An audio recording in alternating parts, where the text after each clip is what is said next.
Welcome to Yester Quickies, a speedy culinary trip back in time. Today we're traveling to around the 1950s to discover hot fudge pudding cake. You're gonna love it. Let's get started.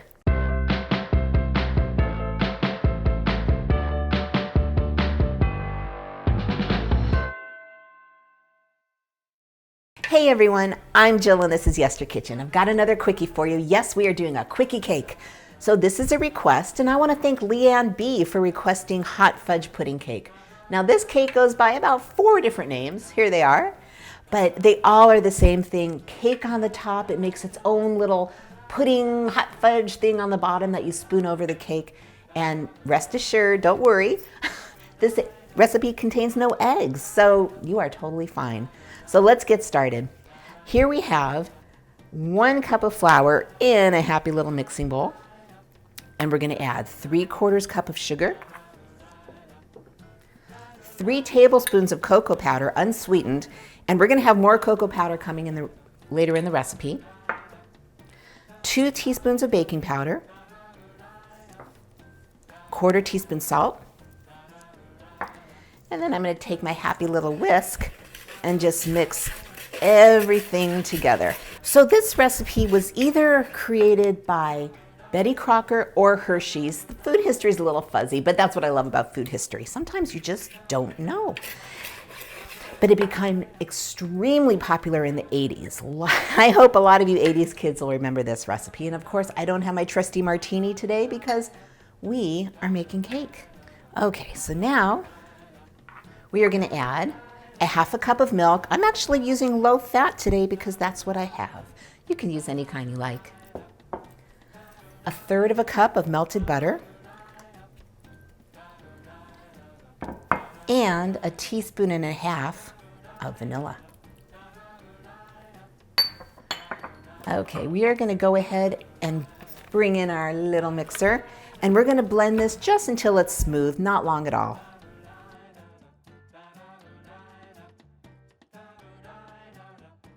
Okay, that's looking pretty smooth to me. Now that we have it all mixed together, enter our 9-inch baking dish. You can also use an 8-inch, either will work fine.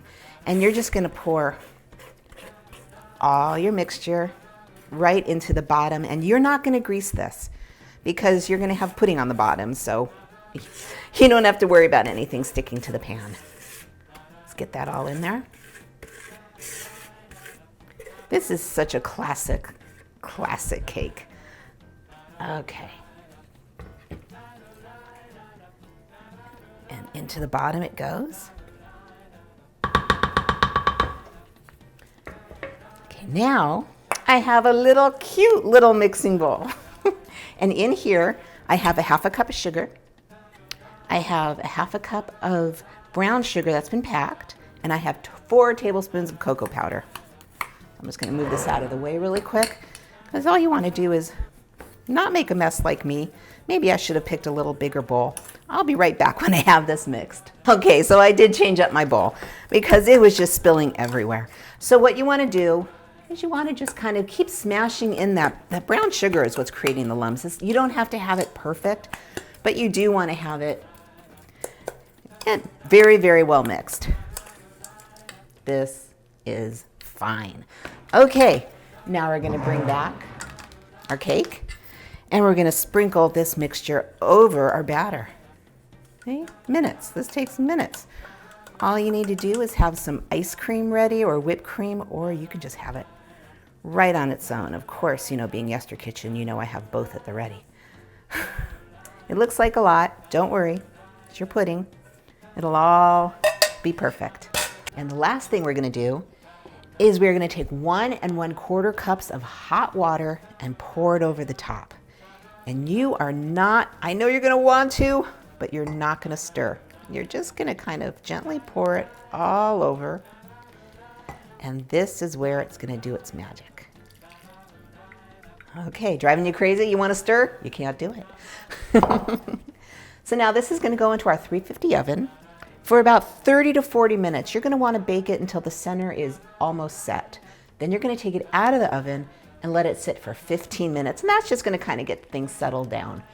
And then we will be back and see this gorgeous, gorgeous cake.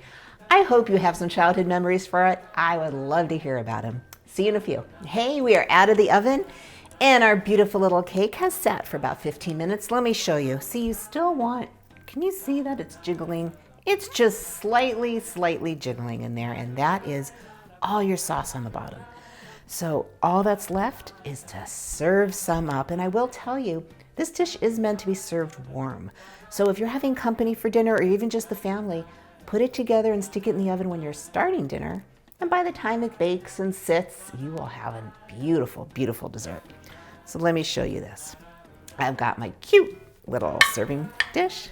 And we're gonna scoop some of that up. Now, I gotta give you a little look. There is all that gooey, fudgy, puddingy. Leanne, are you still with me? How's that look? And look, you just pour. Oh my goodness. Pour that sauce right over the cake. And you are gonna have some extraordinarily happy guests. And of course, you've got options. I have whipped cream, but I'm not going to use it. I actually have some ice cream. This is peppermint bark ice cream. It's kind of one of my secret indulgence. I just love that flavor. And peppermint and chocolate. Oh, look at this. The only thing you need is one of these guys, and you're ready to go. This is part cake, part brownie, all delicious. You're just gonna love the chocolatey flavor. Thanks for stopping by. It's always such an honor to have you join me. Enjoy eating the past. I'll see you in the next video.